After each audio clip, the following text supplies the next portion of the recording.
Assalamualaikum warahmatullahi wabarakatuh.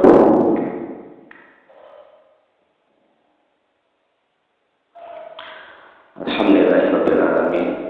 Wassalatu wassalamu ala asyrofil anbiya'i wal mursalin wa ala alihi wa ashabihi ajmain. Amma ba'du. Kita akan mengkaji tentang hakikat dinul Islam. Hakikat tentang dinul Islam, supaya kita bisa merealisasikannya dan kita bisa menyampaikannya kepada yang lain, dan juga kita bisa menilai orang lain.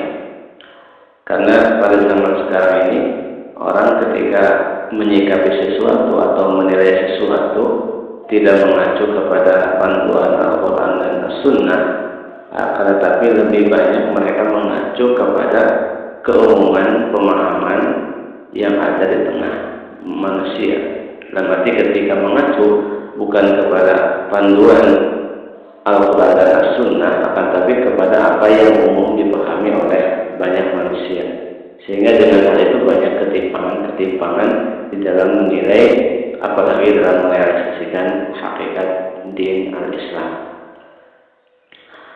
Kita harus mengetahui apa hakikat Islam yang merupakan inti dakwah para Rasul, yang mana dari Nabi pertama sampai Nabi terakhir itu sama, tidak ada perbedaan.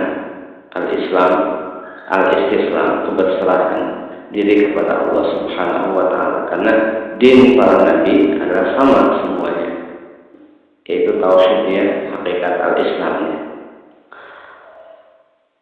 Allah Subhanahu wa Ta'ala mengatakan dalam surat Al-Anbiya ayat 25, "Wa ma arsalna min qablika min rasulin wa ma arsalna min qablika min rasulin illa nuhi ilaihi annahu la ilaha illa ana fa'budun." Kami tidak mengutus sebelum kau Muhammad seorang rasul pun, melainkan kami wahyukan kepadanya, la ilaha illa ana, tidak ada ilah yang berhak diibadati kecuali aku, fa'budun, maka beribadahlah kalian kepada aku.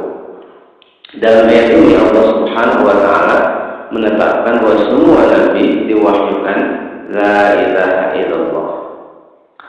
Allah Subhanahu wa Ta'ala juga mengatakan dalam surat An-Nahl ayat 36, "Wa laqad ba'atsna fi kulli ummatin rasulan an i'budullaha wajtanibut taghut." Sesungguhnya kami telah mengutus pada setiap umat itu rasul. Rasul-rasul itu mengatakan kepada umatnya apa? Wa'budullaha wajtanibut taghut. Ibadahlah kalian kepada Allah dan jauhi taghut. Di sini Allah Subhanahu wa Ta'ala menjelaskan bahwa para rasul semua menjauhkan kepada umatnya adalah ibadahlah kalian kepada Allah dan jauhi taghut. Dalam surat Al-Anbiya ayat 25 tadi Allah jelaskan bahwa semua rasul diwahyukan la ilaha illallah. Para rasul diwahyukan la ilaha illallah, dan mereka menyampaikan kepada umatnya kalimat tersebut dengan maknanya itu apa? Ibadahlah kalian kepada Allah dan jauhi taghut. Jadi hakikat la ilaha illallah atau hakikat al-Islam yang merupakan din para rasul adalah pengamalan terhadap makna kandungan la ilaha illallah. Allah Subhanahu wa Ta'ala mengatakan dalam surat Al-Baqarah ayat 256, "Faman yakfur bit-taghuti wa yu'min billahi faqad istamsaka bil 'urwatil wuthqa la infisama laha." Barang siapa kufur kepada taghut dan beriman kepada Allah, maka dia telah memegang al-urwah al-wuthqa, ikatan tali yang sangat kokoh yang tidak mungkin putus, yaitu la ilaha illallah. Di sini Allah Subhanahu wa Ta'ala menetapkan bahwa orang disebut memegang la ilaha illallah yang merupakan inti dakwah para rasul, yang merupakan pokok keislaman, yang mana keislaman seseorang tidak diterima kecuali dengan perealisasian la ilaha illallah. Di sini Allah Subhanahu wa Ta'ala menetapkan keislaman tersebut terhadap apa? Kufur kepada taghut dan iman kepada Allah Subhanahu wa Ta'ala. Rasulullah SAW mengatakan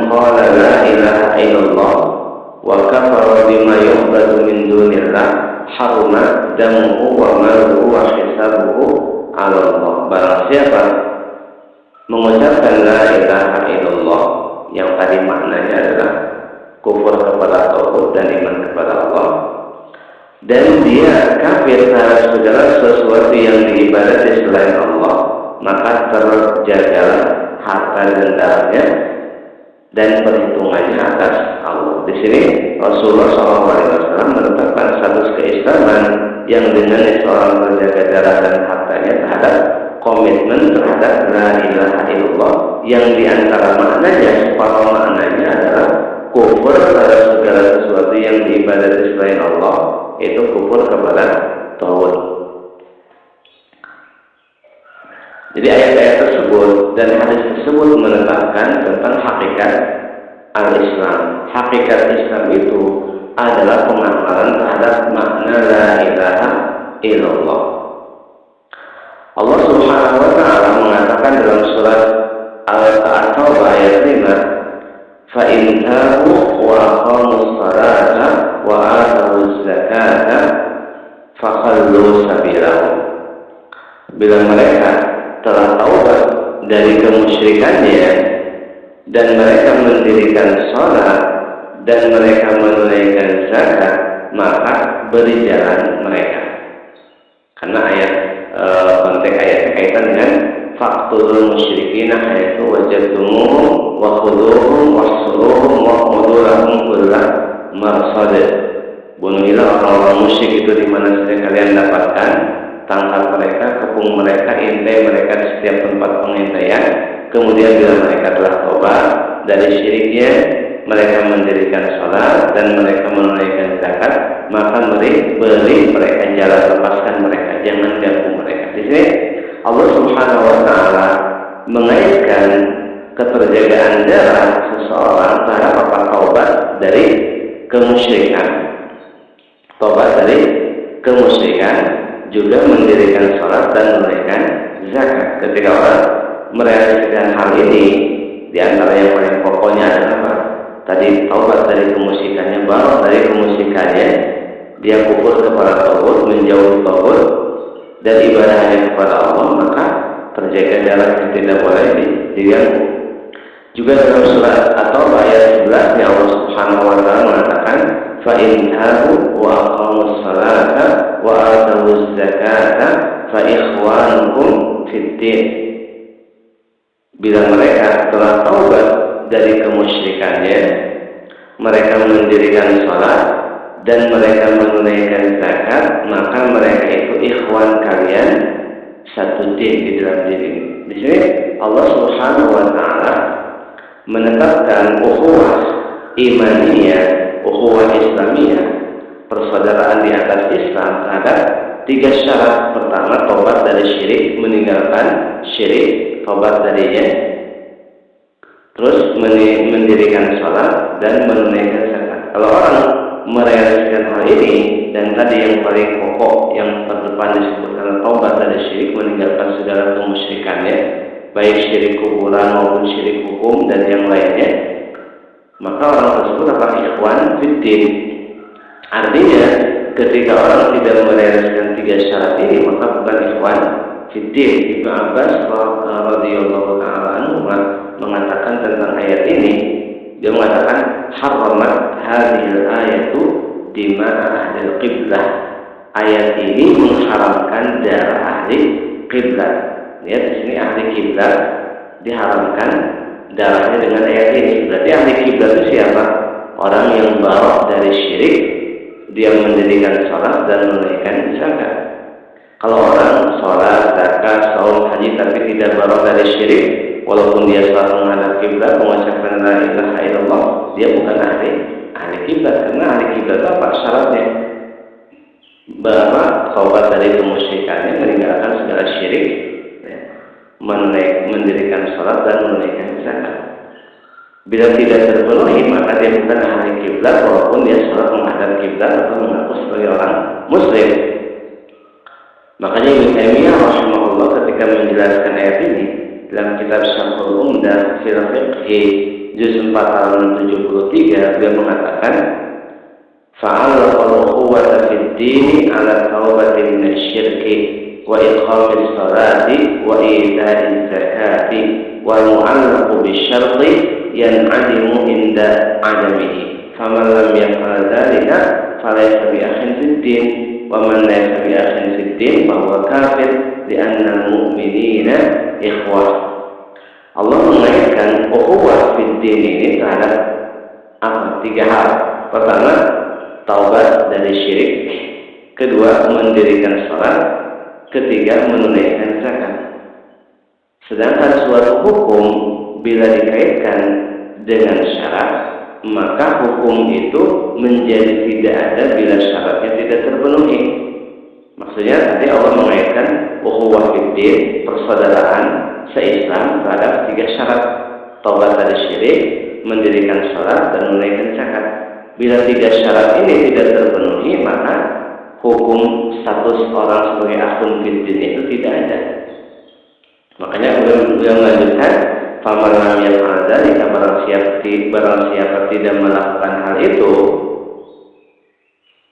tidak merealisasikan tiga hal tadi, syarat tadi, falaysa bi akhin fiddin, dia bukan akhun fiddin, bukan saudara dalam din ini.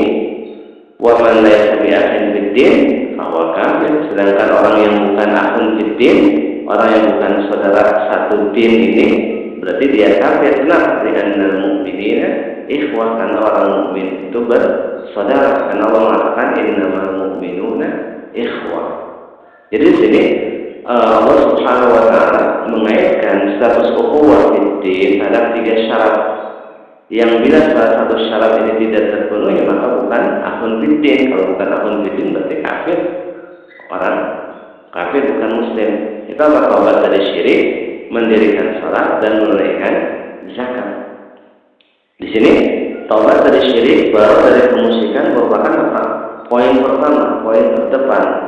Karena merupakan apa? Inti al-Islam yang bila tidak direalisasikan kapanpun dimanapun, maka dia bukan orang Islam, dia bukan orang Muslim walaupun mengaku Muslim.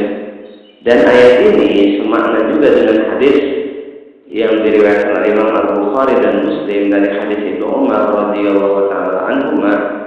Rasulullah SAW mengatakan, umirtu an uqatilan nasa hatta yashhadu an la ilaha illallah wa anna muhammadar rasulullah wa yuqimus salata wa yu'tuz zakata fa idza fa'alu dzalika asamu minni dima'ahum wa amwalahum illa bihaqqil islam wa hisabuhum 'ala Allah. Aku diperintahkan untuk memerangi manusia sampai mereka bersyahadat la ilaha illallah Muhammad Rasulullah, maksudnya komitmen dengan tauhidullah dan tauhid risalah. Kemudian juga mendirikan salat dan menunaikan zakat. Kemudian bila mereka telah merealisasikan hal itu, tiga hal ini, komitmen dengan tauhid, mendirikan salat dan menunaikan zakat, maka mereka telah melindungi darah dan harta mereka dari itu kecuali dengan hak Islam. Di sini sama ayat ini, sama hadis ini sama dengan tadi surat At-Taubah ayat 5 dan ayat 11. Jadi di sini poin terdepan adalah bara'ah dari kemusyrikan. Makanya Ibnu Qayyim rahimahullah dalam kitab Thariqul Hijrataini wa Babus Sa'adataini halaman 411 atau dalam satu cetakan halaman 452, beliau mengatakan tentang definisi al-Islam. Yang menjadi definisi itu bila tidak terrealisasikan, maka yang didefinisikannya tidak terrealisasikan. Ketika sesuatu definisi itu menjelaskan tentang mahiyah, hakikat sesuatu. Bila definisi ini tidak terbukti pada sesuatu, berarti sesuatu itu bukan yang didefinisikan. Di sini Ibnu Qayyim mendefinisikan al-Islam. Beliau mengatakan apa? Al-Islamu huwa tauhidullah wa ibadatuhu wahdahu la syarikalah wal imanu billahi wa bi rasulihi wa ittiba'uhu fi ma ja'a bihi fama lam ya'ti al-'abdu bihadza falaysa bimuslim wa illam yakun kafiran mu'anidan fa huwa kafirun jahilun fa ghayru hadhihi tabaqah annahum kuffarun juhalun ghayru mu'anidin wa adamu inadihim la yukhrijuhum an kawanihim kuffar. Islam itu adalah, lihat di sini definisi. Islam itu adalah tauhidullah, mentauhidkan Allah. Dan ibadah kepada Allah saja tidak ada sekutu baginya. Berarti orang yang melakukan kemusyrikan, di samping dia ibadah kepada Allah juga ibadah kepada yang lainnya, berarti bukan orang muslim. Kenapa? Karena dia tidak merealisasikan definisi poin pertama ini, itu tauhidullah wa ibadatu wahdahu la syarika lah. Makanya orang yang beribadah kepada Allah juga ibadah kepada selain Allah, di samping dia salat, zakat, saum, haji, tapi dia juga umpamanya membuat tumbang atau sesajian atau membuat undang-undang atau menegakkan hukum buatan manusia atau melindunginya atau membelanya atau memvonis berdasarkannya, menuntut berdasarkannya. Orang semacam ini tidak mentauhidkan Allah Subhanahu wa ta'ala. Tidak mentauhidkan Allah Subhanahu wa ta'ala. Berarti ketika tidak mentauhidkan Allah, berarti bukan orang muslim. Makanya Allah Subhanahu wa ta'ala mengatakan dalam surat Al-Mu'minun ayat 117 tentang orang yang samping dia ibadah kepada Allah juga ibadah kepada selain Allah. Allah mengatakan, "Wa may yad'u ma'allahi ilahan akhar la burhana lahu bih fa innama hisabuhu 'inda rabbih innahu la yuflihul kafirun." Barang siapa di samping ibadah kepada Allah juga ibadah kepada yang lainnya, di samping dia ibadah kepada menyeru Allah juga menyeru ilah yang lain yang tidak ada burhan dalil terhadap hal itu, maka perhitungannya atas Allah semuanya tidak akan beruntung orang-orang kafir itu.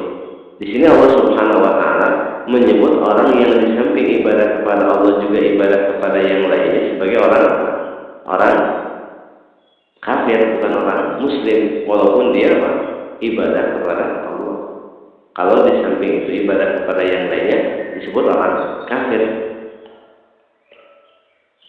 Contohnya kaitan dengan syirik hukum, Allah Subhanahu wa ta'ala mengatakan wala ta'kulu mimma lam yuzkar ismullahi 'alaihi wa innahu lafisqa wa inna asyayatin la yuhuna ila awliyaihim liyujadilukum wa in ata'tumuhum innakum lamusyrikun. Dan jangan kalian memakan dari hewan yang tidak disebutkan nama Allah di atasnya, maksudnya bangkai. Itu adalah fisqa, dan sesungguhnya syaitan membisikkan kepada wali-walinya untuk mendebat kalian, dan bila kalian mentaati mereka, mematuhi mereka, berarti kalian orang-orang musyrik. Ayat ini kaitan dengan penghalalan bangkai, di mana orang-orang musyrik mendebat kaum muslimin supaya menyetujui halalnya bangkai. Dan Allah Subhanahu wa ta'ala mengatakan kalau orang Islam menyetujui, mematuhi, setuju dengan satu hukum mereka ini yang menyelisih hukum Allah, maka Allah mengatakan apa? Musyrik, innakum la musyrikun. Padahal ini khitab kepada kaum muslimin. Bila orang Islam yang bersyahadat la ilaha illallah, dia salat, zakat, saum, haji, dia menyetujui penyandaran hukum kepada selain Allah, walaupun satu hukum saja, dia menyetujui satu hukum yang menyelisih hukum Allah, disebut orang musyrik, walaupun dia salat, zakat, saum, haji dan yang lainnya. Karena apa? Karena menyekutukan Allah Subhanahu wa ta'ala. Jadi penyekutuan Allah itu mengeluarkan orang dari statusnya sebagai orang muslim, keluar dari definisi al-Islam. Karena al-Islam wa tauhidullah wa ibadatuhu wahdahu la syarika lah. Makanya Syekh Ahmad Ibnu Atif rahimahullah dalam kitab Ibnul Tandid fi ikhtisar syarh kitab Tauhid halaman 76 dan mengatakan ajma'al ulama ala anna man sarfa syai'an min naw'ai ad-du'a li ghairillah faqad asyraka wa qala la ilaha illallah wa shalla wa shama wa za'ama annahu muslim. Barang siapa membalikan satu macam dari dua doa, karena doa itu ada dua, ada doa ibadah, ada doa masalah. Doa ibadah itu seperti sholat, zakat, saum, haji, penyandaran hukum itu doa juga, karena hakikatnya ketika orang melaksanakan ibadah itu adalah memohon ridha Allah, rahmat Allah, memohon surga Allah, dan minta dijauhkan dari murka dan neraka Allah. Doa yang kedua adalah doa ulul masalah, permintaan seperti mengatakan ya Allah berikan kepada kami rezeki, karuniakan kepada kami rahmat, perlindungan, itu doa masalah. Jadi barang siapa memberikan satu macam dari doa itu kepada selain Allah, maka dia musyrik. Ulama sepakat bahwa barang siapa memberikan satu macam dari dua doa itu kepada selain Allah, maka dia musyrik. Walaupun dia mengucapkan la ilaha illallah, dia sholat, dia saum dan mengaku muslim. Ini ijma ulama. Orang yang seperti dia sholat, zakat, saum, haji, tapi dia tadi membuat umbah, sesajian, menegakkan hukum buatan, menangkap orang dengan mengacu kepada hukum buatan, memvonis berdasarkan hukum buatan, memutuskan berdasarkan hukum buatan, membela-bela, melindungi hukum buatan. Itu orang menyekutukan Allah. Maka dia musyrik walaupun dia sholat, zakat, saum dan mengaku muslim. Itu ijma ulama. Karena apa? Dia tidak mentauhidkan Allah Subhanahu wa ta'ala. Karena Allah memerintahkan apa? Untuk mentauhidkan. Wa'budullaha wa la tusyriku bihi syai'an.